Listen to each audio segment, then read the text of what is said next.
Hey everybody, Beastman here with the video on steam engines this time. Sorry for the delay in updating. I've been kind of ill and stuff, so at least I'm over that now. So I've made this rig. It's got all the different steam engines set up in it. I'll provide a link to this on the channel description when I'm done, if you want to use it as a reference or something. So steam engines look quite daunting when you first look at them, but actually they're quite simple once you start laying them out. So I'll concentrate on small and large engines first. So as far as steam goes, it starts off this way. So you've got a controller. That's a small boiler control that can all be found in the steam engine part here, the top part. So controls. Then with this you can set the burn rate to whatever it is you want it to be. The higher it is, the more pressure will build up in your engine. Too much pressure and things will start blowing up. Too little pressure and it won't be enough to turn the turbines, etc., the pistons. So so each boiling chamber produces steam and provides pressure. You then pipe that to, well, it depends what you're making, but in this case I've got both things set up. But then pipe that to pistons. The pistons join onto the gearbox here. So again, gearbox is its own bit, small gearbox. Don't worry about a lot of this stuff. You can kind of just, if you want to just use it for power, just use cranks and pistons. So these are cranks. The pistons connect onto the cranks, and with the pressure that builds up, the pressure pushes the pistons, and that generates power. Let me see here. There's a wheel in the end with a generator, and that fills batteries. You can also set up turbines, which are another way of doing it. The turbines here. So again, these directly produce electricity. I think in terms of efficiency, I remember seeing somewhere that small is actually better than large. But depends what you're building and what you want it to look like. So again, with large, the steam control looks a little bit different. Then you've got your boilers, power connect the steam up. Again, pistons etc. are slightly larger because it's a bigger engine. Cranks are larger, gearbox is larger. If you want to let pressure off your engine to stop it from exploding as much, you can put a release valve in and then on the pipe in, and that will release the steam. Exactly how these connect doesn't matter too much. I mean, it doesn't need to be a loop or anything like that. I like it just because. So yeah, and again, that is the wheel with the generator on it. Turbine is there. And now this is a huge engine. Huge engines are a little bit different. So you've got this boiler control here, which is this like sort of front face. Then you have your chambers, but you also have a special one called a connector, and it's the connector that actually has your the exit points for steam piping on each side. Then there, once you've done that, then now, this looks weird, but what you're better doing is building the crankshaft, the gearbox first, then having your crank, then the piston should sort of touch the model underneath. It is quite a difficult one to place. I've had problems with this one, but it's just, I think it's just because I'm being impatient and not really thinking it through. But if you just sort of keep in mind that these things should touch and line up, and it actually produces quite a cool looking effect. So when or why would you use steam engines over fuel? Steam engines are slow to ramp up, so when they first start, they start off and the pressure's going to build up. They don't start pressured up.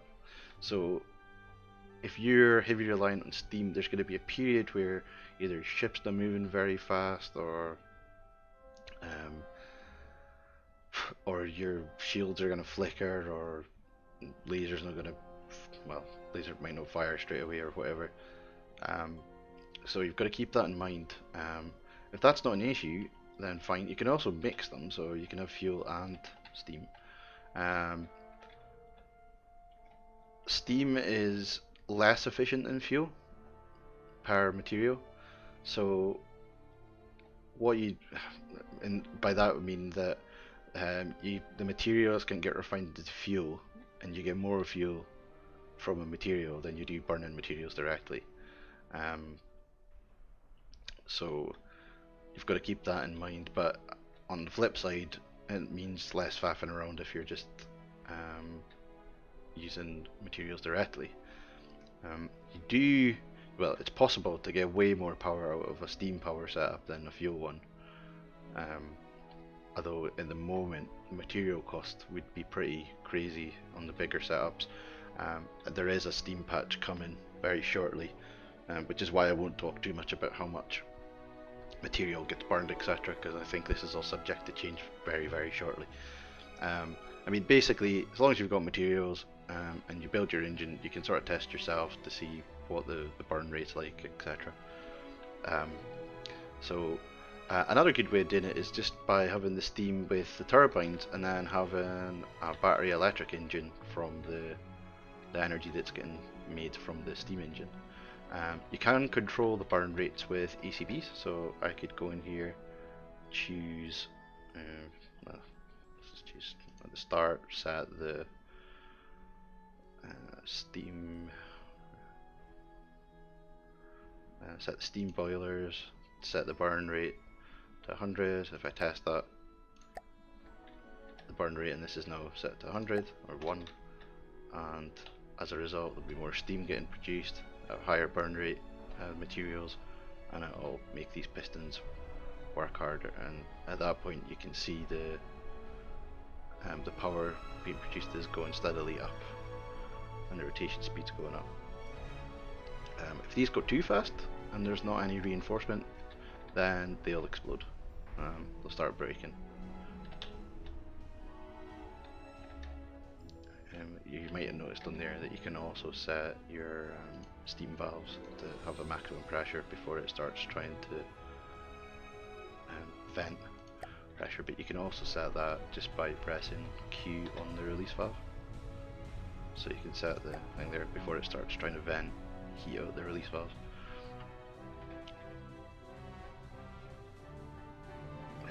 You can also make ship propellers run from steam now. So I'll make a very quick one just to show you. Okay, so here's one I made earlier. Yep, I can't do that in a fortress, so I've had to make a vehicle. This is a propeller shaft here. So you've got your engine shaft with your cranks in it. You then have to have an engine shaft variant. Now that provides a bit of reinforcement to the engine. Then you have a reduction gear. Now the reduction gear is the start of the propeller shaft, and that links onto the engine shaft. And then this goes down here on propeller shafts. You have these things called sealed propeller shafts, and now it's for putting them through your hull, so you don't have to make a big hole in your hull or something. You can then put another propeller shaft on the end and then put your propeller. And now